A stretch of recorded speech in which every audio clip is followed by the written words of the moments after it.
네, 단도직이 본격적으로 시작합니다. 오늘 함께할 분은요, MTNW 어드바이저 오늘 정재우 위원님과 나인원 위원님 자리했습니다. 두 분 안녕하십니까? 안녕하세요. 안녕하십니까. 네, 오늘 저녁에도 미국의 PPI가 어떤 모습을 나타날지 지금 미증시도 긴장감 속에서 잠시 후 시작될 것으로 예상되는데 오늘 이 한류에서 이 뉴스는 꼭 봐야 된다 주제를 공개하겠습니다.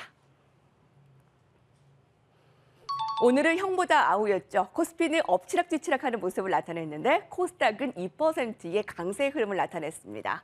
코스닥이 중소형주 공략의 기회로 봐야 할 것인가 분석해 보겠습니다. 정재우 위원님, 오늘 코스닥의 강세는 어떻게 분석할 수 있을까요? 네, 우선 우리 제 지지난주 그리고 이번 주 꾸준하게 환율과 관련된 말씀 드렸었잖아요. 네. 이 환율의 피봇이 발생했을 때, 즉 우리가 이제부터는 원화의 강세 그리고 환율의 약세를 주목하자라고 말씀드렸던 그 시점. 이미 이게 사실은 흐름이 나오기 한 일주 전부터 메이저들은 수급 유입이 포착이 됐었거든요. 근데 그 종목들이 사실 눈에 띄지 않았다는 거예요. 개인 투자자 여러분들께서는 그런 것들을 쉽게 캐치해낼 수가 없었을 겁니다. 근데 저희야 뭐 수급을 따로 보는 게 있으니까 그런 것들이 캐치가 되기 시작하면서 이게 좀 장난이 아닐 것 같다 말씀을 드리고 흐름이 만들어졌죠. 여기서 생각을 해봐야 될 게 두 가지예요. 첫 번째는 그동안 비정상 구간에서 과열의 흐름을 보였던 달러가 비정상 구간이라고 하는 상승 구간까지, 비정상 구간에서 과열이라고 하는 그 구간까지 들어오게 되면은 그 아래는 정상 구간이 이제 자리를 잡고 있는데요.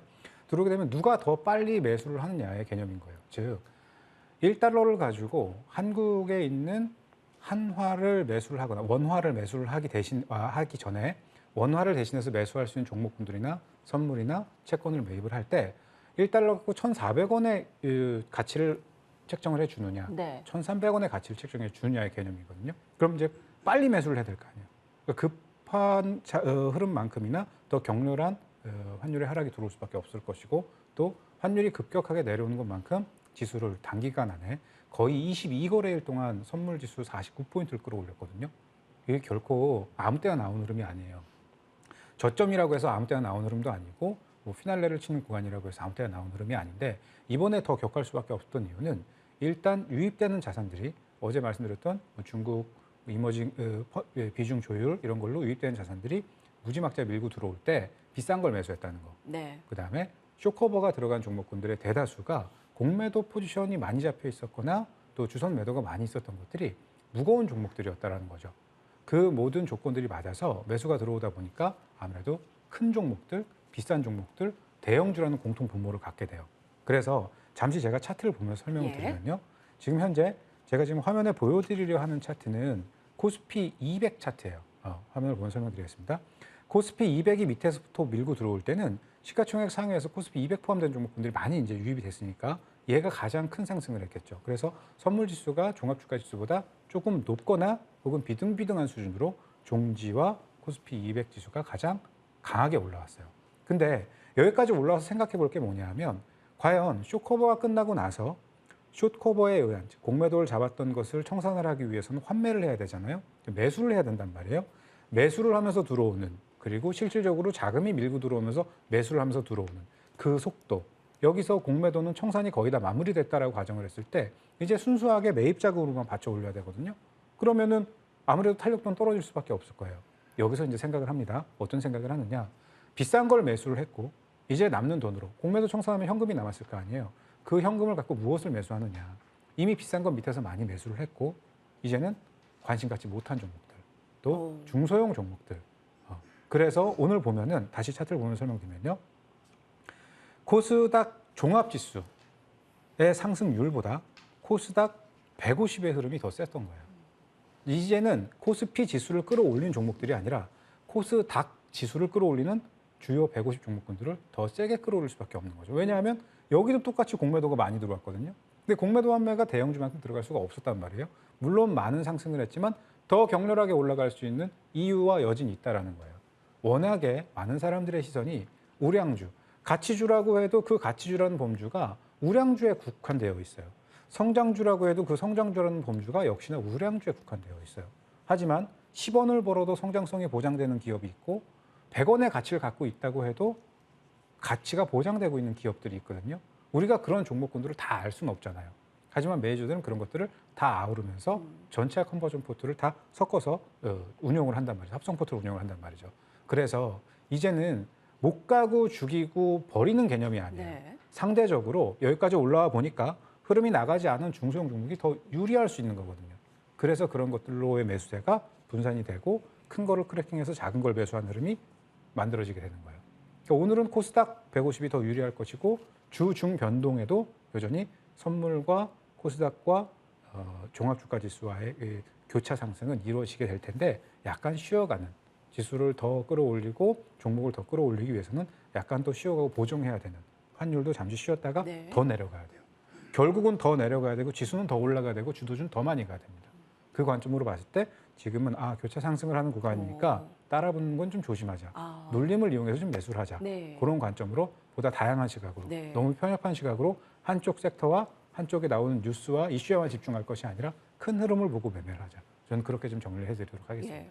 그러면 조금 더 가기 위한 균형 네. 맞춤의 교차 상승이라고 네네. 분석을 하면 되겠네요. 네. 예. 어제 차이나 런에 대한 이 중국의 자금 이탈이 국내 시장으로 들어오는 점을 분석해 봤는데 먼저 대형주, 지금 비싼 종목을 먼저 매수를 하고 또 순수하게 남은 자금들이 신규 종목으로 코스닥 중소형주를 사들이고 있다라는 부분들.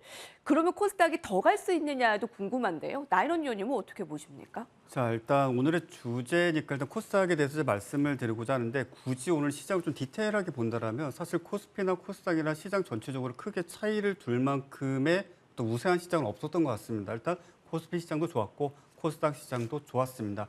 다만 코스닥 시장을 중심으로 좀 말씀드린다면 지금 현재 시점에서 시장이 자금이 어떻게 이동하는지를 잘 이해를 하실 필요가 있습니다. 아마도 어제, 오늘 그리고 아마 내일도 마찬가지일 텐데 네옴시티와 관련된 테마주들을 보유하고 계시거나 공략을 준비하신 분들이 분명 많이 계실 겁니다. 지난주까지는 강세였지만 이번 주는 왜 이렇게 약세인가, 오히려 왜 하락을 하는가에 대한 어떤 의문점을 가지고 계신 분들이 계시는데 자, 반대급부로 생각하면은 네옴시티가 움직였을 때 약세였던 테마가 무엇이었는가? 2차 전지 소재주 또는 반도체 또는 몇몇 개별 테마주들 상대적으로 약세였거나 하락을 하거나 횡보를 하고 있었습니다. 자, 네옴시티가 꺾이면서 이 종목군들이 동시에 산발적으로 급등을 한다든지 또는 그날에 당일 주도주가 된다든지 또는 신고가를 갱신한다든지 말 그대로 산발적으로 자금이 이동을 하게 되면서 이 종목 저 종목 장중에 급등락 움직임을 보여줬습니다. 그러다 보니 오늘 좀 웃지 못할 해프닝 중에 하나가 실제 코스닥 시장과는 좀 상관없다 할지라도 몇몇 제약주 같은 경우에는 고점 대비 장중에 마이너스 40% 정말 웃지 못할 상황까지도 발생을 했었는데 그 정도의 어떤 시장 변동성이 있습니다. 그런데 자, 이런 부분들을 우리가 어떻게 봐야 되겠는가? 어찌 보면 많은 분들이 단순히 차트만 본다든지 또는 상승률만 보시고 이 종목이 앞으로 더 갈 것인가 또는 차트의 위치상 이 종목이 정고점을 돌파했다 또는 무슨 이평을 돌파했다 무슨 보조지표가 시그널에 양호하게 나왔다 이런 어찌 본다면 10년 전, 20년 전에도 시장에서 사실상 폐기되었었던 기술적 분석으로 아직도 시장의 어떤 방향성을 예단하시는 분들 같은 경우에는 거래대금을 잘 안 보시는 경우가 많습니다. 자, 지금 현 시점 우리가 달리 좀 보게 된다면 최근에 20일 동안에 상한가를 갔다든지 또는 거래대금이 최소 500억, 많게는 5천억 원 이상의 거래대금이 발생했던 종목군들이 다시 한번 재차 횡보 구간, 박스권을 돌파하는 상승세를 보여주고 있고 보통은 코스피, 코스닥 시장 구분 없이 그 안에서 오늘 같은 경우는 STX가 그 예가 될 수가 있을 것이고 최근 들어서 오늘 상한가를 갔었던 일동제약도 그 사례가 될 것입니다. 근데 이런 어떤 주도주를 제외하고서 가만히 시장을 좀 보면은 오전 10시 기준으로 했을 때 일단은 거래대금이 100억 원이 채 안 되는 종목군들이 시장의 사실상 과반수 이상입니다. 그런데 분명히 상승률은 플러스 5%, 플러스 7% 이걸 내가 공략을 해야 될 것인가 말아야 될 것인가 또는 내가 이 종목을 모니터링 해야 될 것인가 말아야 될 것인가 많은 분들이 고민을 하십니다. 근데 결과적으로 그러한 종목군들은 실제 한도 호가 차이 또는 아주 소액, 작게 본다라면 작게는 1억 원, 많게는 3억 원 정도 한번 매수해주고 그냥 주가를 붕 띄워놓은 거예요. 그리고 추가적인 후속 매수가 없다 보니까 주가는 분명 7%대에 머물러 있는데 이 매수한 당사자, 주체도 팔지도 못하고 거기서 더 추가 매수도 못하는 웃지 못할 상황도 정말 많은 종목에서 발생을 하고 있습니다. 다시 말씀드린다면 오전 10시경 기준으로 했을 때 대략적으로 거래대금이 100억 원 이하의 종목군들, 뭐 작게는 50억 이하의 종목군들은 되도록이면 거래를 안 하시거나 관망하시는 네. 것이 좋겠고 주가가 상승을 하더라도요. 네네네 그렇습니다. 자, 또 추가적으로 뉴스가 상당히 장중에 좀 많이 나오는데 뉴스가 나오면은 거래대금이 10억이 채 안 되던 종목군들이 갑자기 매수세가 붙으면서 장중에 거래대금이 뭐 38억, 50억 이 정도 수준을 유지하는 종목이 있습니다. 아무래도 차트를 보시거나 분봉 또는 호가창 또는 어떤 체결 수량 이런 부분들을 좀 체크하시면서 좀 순간적인 판단으로 즉흥적으로 좀 종목 선택을 하시고 매수하시는 경우도 상당히 좀 많습니다. 특히나 각 증권사별로 어찌 본다면 뭐 실시간 조회 순이라든지 순간 거래대금 급증이라든지 거래량 급증이라든지 이런 것들을 보시면서 순간적인 거래세가 몰린 그런 종목군들을 쫓아가시는 경우도 많은데 예. 되도록이면 좀 배제하시는 것이 좋다 말씀을 드리겠고요. 네. 오후 1시경 이후로는 되도록이면 당일 최소한 거래대금이 300억 이상의 양손을 그려주는 종목군들 위주로 공략하시는 것이 좋겠고 지금 시장에서 뭐 음봉에서 내가 눌림에서 모아가겠다라고 생각하시면 그런 종목군들은 사실 좀 아쉽지만은 보기 좋게 그 다음 날도 개파락을 한다든지 횡보 이후에 실망 매물 또는 미수 신용 물량들이 나오면서 오히려 전일 저점을 이탈하는 하락 움직임을 보여주는 경우도 상당히 다수 발생을 하고 있다는 점을 좀 보셨으면 좋겠고요. 일단은 여러 가지 상들에 대해서 좀 말씀을 드렸는데 지금 시장 정말 어찌 본다라면 매일같이 다음 날 이길의 시장을 좀 준비하시고 그날의 매매를 어느 정도 복귀를 하시는 분들이 정말 순발력 있게 대응할 수 있는 시장이다라고 생각을 하고요. 정말 아무런 준비 없이 즉흥적으로 그냥 뉴스 따라서 시세 따라서 또는 체결 물량 따라서 정말 시장의 불나방처럼 거래하시는 분들에게 상당히 피곤하고 어려운 시장이 될 수 있습니다. 자, 오늘 이 방송 보시고 나서 오늘의 시장 다시 한번 복귀해 보시고 내일 시장을 준비하시면서 정말 귀한 시간 가지셨으면 좋겠다라고 정리해드리겠습니다. 예. 오늘 코스닥의 상승을 보면서 또 중소형주 매매하시는 분들이 워낙 많기 때문에 그 트레이딩 관점의 힌트를 굉장히 많이 얻었습니다. 오전 10시, 9시, 10시에 가장 많이 매매를 하는 타이밍인데 거래대금이 100억 원 미만 부분은 상승을 하더라도 변동성이 워낙 크기 때문에 좀 주의하자라는 부분. 오후 1시 전후에는 거래대금 300억 전후의 종목은 또 제외한다라는 점. 네, 이런 힌트들을 내 종목을 보면서 체크를 하시면 좋을 것 같습니다. 오늘의 형보다 아우 코스닥의 중소형주가 상승세를 나타내면서 코스닥을 집중 분석해봤습니다. 얘기를 주셨듯이 오늘은 네옴시티 관련주들이 좀 힘이 빠지면서 다른 업종 좀 테마들이 활황을 나타냈습니다. 그 중에 하나를 오늘 핫 키워드로 정리해봤습니다. 화면으로 보시죠.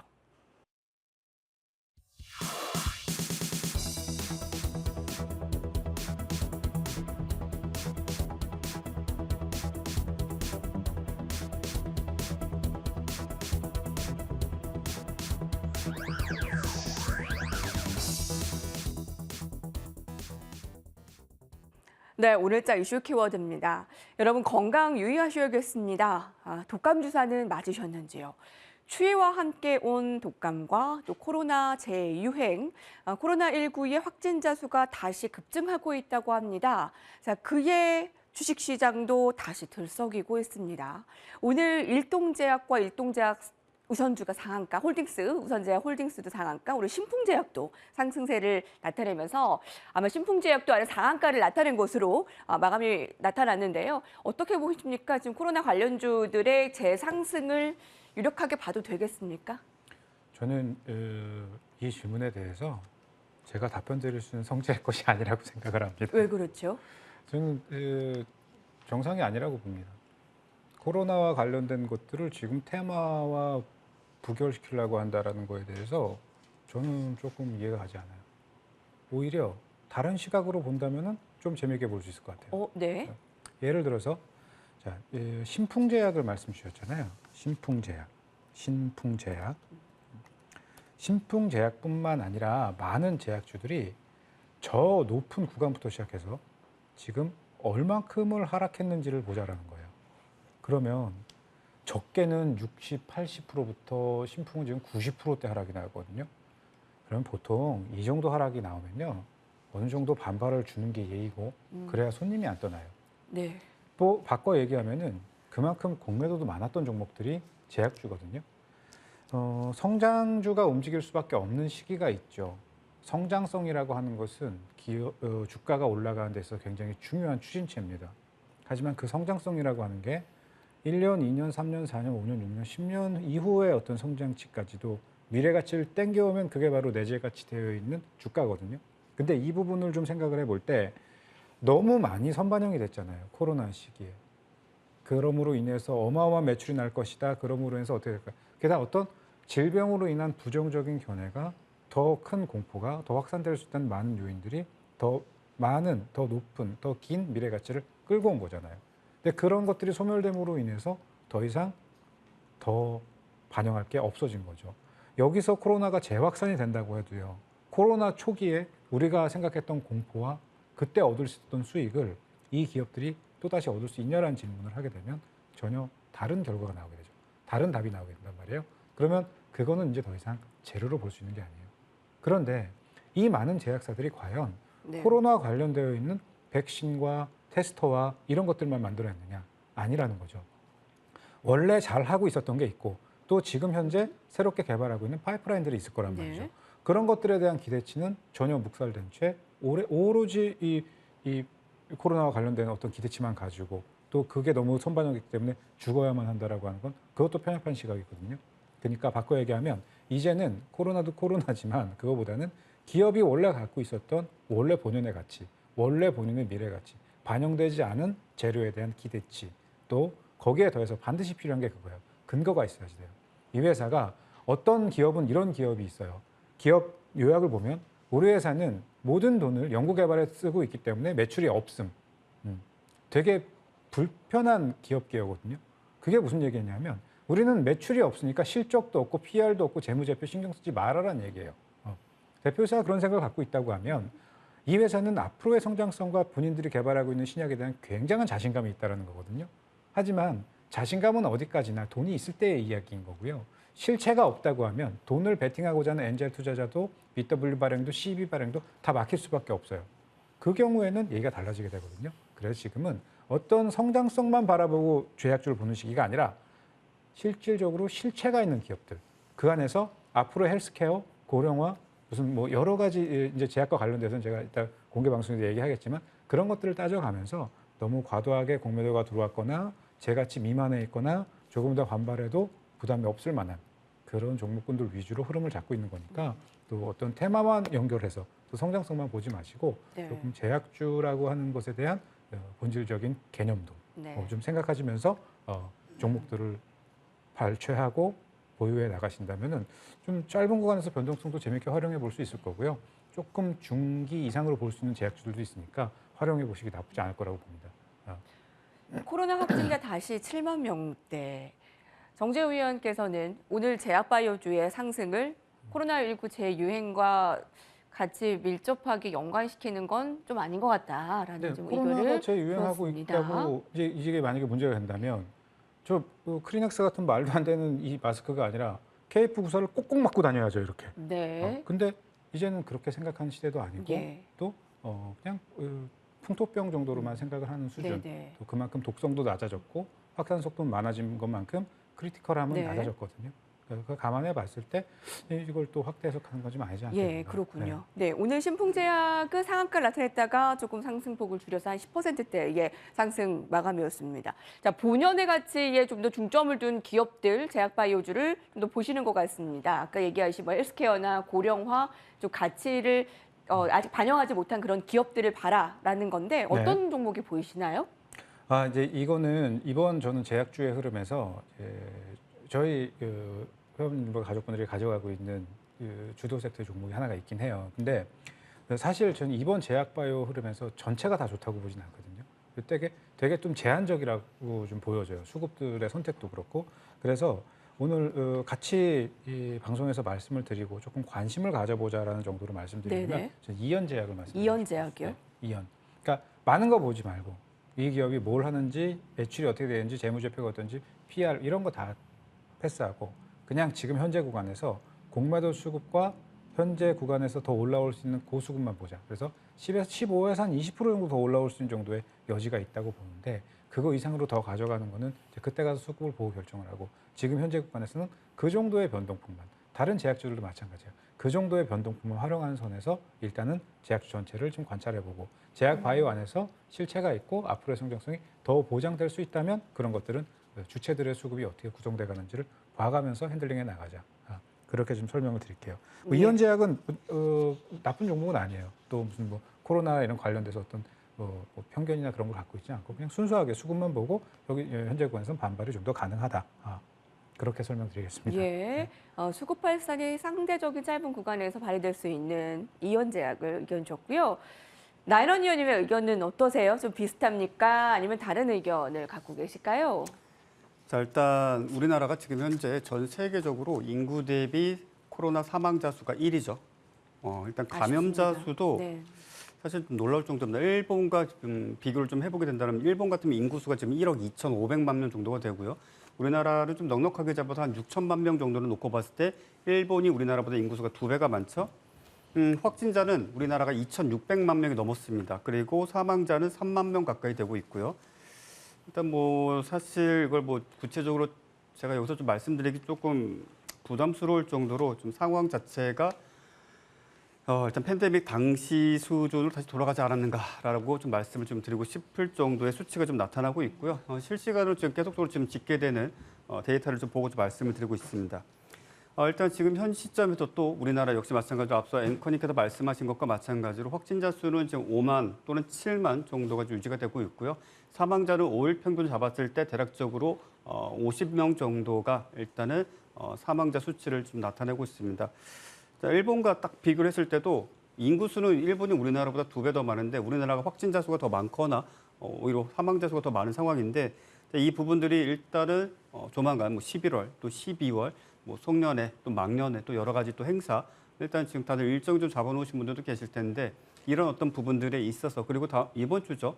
또 수능도 있고 이런 부분들에 있어서 또 코로나 확진자 수가 다시 더블링 현상이 좀 발생하지 않겠는가라는 우려가 있습니다. 네.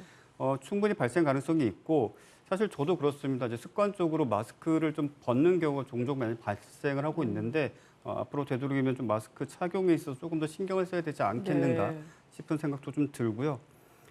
지금 현재 시장에서 일단은 관련 종목군들이 움직이긴 했습니다. 하지만은 좀 어찌 본다라면 테마로서 정말 강력한 시세를 보여주던 때도 있지만 지금은 어찌 본다라면 뉴스에 반응하는 시세 정도로만 좀 생각을 예. 하시는 것이 좋겠고 이것을 내가 뭐 끌고 간다. 뭐 내가 이것을 추세를 먹겠다라는 생각보다는 어쩐 분들은 뉴스에 반응해서 뭐 짧게는 하루, 뭐 길게는 한 2박 3일 정도의 시세 그 구간 안에서 좀 트레이딩 좀 짧게 끊어치시든지 아니면은 하루 이틀 정도의 어떤 수익 관점으로 대응을 하셔가지고 일단 좀 수익을 챙기고 리스크 관리하시는 것이 가장 현명한 전략이다라고 정리해드리겠습니다. 예, 우리가 비교를 해봤을 때 과거의 팬데믹 때에 코로나19 관련주들이 막 쭉쭉 올라갔을 때랑은 좀 비교할 수 없는 상황이고 뉴스에 따른 반등 정도, 뉴스에 반영하는 시세의 짧은 트레이딩 쪽으로 얘기를 해주십니다. 다른 국가보다 마스크도 뭐 잘 쓰는데 우리나라가 이렇게 확진자 수가 계속 멈추지 않는 것이 참 안타깝습니다. 어떤 종목을 좀 주의하게 보고 계세요? 이제 송관 얘기인데 이제 앞서 앵커님께서 약간 좀 실수를 조금 하셨던 부분이 네네. 일단 아까 상한가 말씀하신 건 일동제약이었고요. 네. 신풍제약으로 말씀하셨는데 네. 제가 이제 말씀드릴 신풍제약 오늘 상한가를 못 갔습니다. 그 장중에도 상한가를 못 갔나요? 네, 못 갔습니다. 예. 네, 일단은 10%대로 종가 마무리를 지었는데요. 자, 일단 신풍제약 같은 경우에는 실제 제 주변 이제 의료계 쪽에 좀 많은 분들이 계셔가지고 초반에 정말 수년 전이죠. 코로나 팬데믹 당시에 실제 관련자 분들에게 제가 여쭤봤었습니다. 자, 신풍제약에서 피라맥스라는 말라리아 치료제를 정말 코로나 치료제로서 쓸지도 모른다는 이야기가 있는데 어찌 생각하느냐. 대다수 분들도 아니죠. 10분 중에 10분이 똑같이 말씀하셨습니다. 우리 병원엔 그 약 없어. 정말 실질적으로 처방이 안 됩니다. 왜? 첫 번째 이유가, 가장 큰 이유가 실질적으로 우리나라에서 말라리아에 뭐 감염되는 경우는 잘 없겠거니 더 나아가서 실제 간독성이 너무 심하다 보니까 처방제로서는 거의 사용치를 않고 있다고 보시면 됩니다. 자, 그런데 이것이 끝끝내 테마가 만들어졌고 또 강한 시세를 보여줬고 또 시장에서 뭐 실질적으로 임상을 진행하고 있다니까 반응을 하고 있기는 한데 안전한 백신을 선택하는 게 낫겠죠. 또 안전한 치료제를 선택하는 게 낫겠죠라고 말씀을 드리고 싶고요. 뭐 한 가지 제가 뭐 추가적으로 말씀을 드린다면 사실 시장에는 분명히 일종의 어떤 주포라고 불리기도 하고 세력이라 불리기도 하고 어떤 특정 집단이 분명 존재는 하긴 합니다. 자, 뭐 신풍제약에 대해서 뭐 자세히 말씀드리긴 좀 뭐 어렵지만 경상도 모 지역 내에 특정 그룹에서 상당히 좀 핸들링이 심했었던 과거에 그런 종목이고 상당 부분 물량이 좀 해소된 것으로 알고 있고 지금 현 구간은 정말 소위 선수분들도 단기 트레이딩 관점으로 접근하고 있고 또 상당히 고가권에 물려 계신 분들은 어찌 본다라면 주가가 상승할 때 일단 손실을 줄인다는 생각으로 비중을 좀 줄이시면서 대응을 하시는 것이 그래도 현금을 어느 정도 쥐고 네. 또 다른 기회를 또 공략할 수 있는 그런 어떤 전략이 되지 네. 않겠는가라고 정리해드리겠습니다. 오늘요 나이런 위원님 신풍제약 우선주가 상한가였습니다. 봐주실 수 있으세요? 예, 우선주. 예, 예. 네, 우선주. 일단 우선주 같은 경우에 28만 주 정도 거래가 되었어요. 그래서 우선주 같은 경우에는 아무래도 거래량이 워낙 적다 보니까 적은 돈으로 시세를 끌어올릴 수 있는 경우가 많죠. 동종목 같은 경우는 대략 한 1,500억 정도의 거래량이 발생했는데 우선주 치고 상당히 좀 많은 거래량이긴 합니다. 근데 유통 물량 주의수가 없다 보니까 일단 매도하는 사람이 없고 매수하는 사람이 많다 보니까 시세가 견고 유지가 되는 거죠. 근데 이게 자칫 잘못됐다가 정말 말 그대로 시장가로 매도 물량이 나왔을 때 호가가 워낙 얇다 보니까 그 물량을 받았을 경우에 내가 원하는 가격에 매도를 못하는 상황, 정말 불가피하게 큰 손절을 해야 되는 네. 경우도 발생할 수 있다. 그렇기 때문에 정말 상따하시거나 정말 전업 트레이더 분들이 아니시라면 되도록이면 관망하시고 공략 안 하시는 게 좋다. 이렇게 네. 말씀드리겠습니다. 예, 감사합니다. 오늘 핫 키워드에서는 코로나19 관련한 오늘 확진자 수 급증에 대한 종목들을 알아봤습니다. 자리를 옮겨서 이어가겠습니다.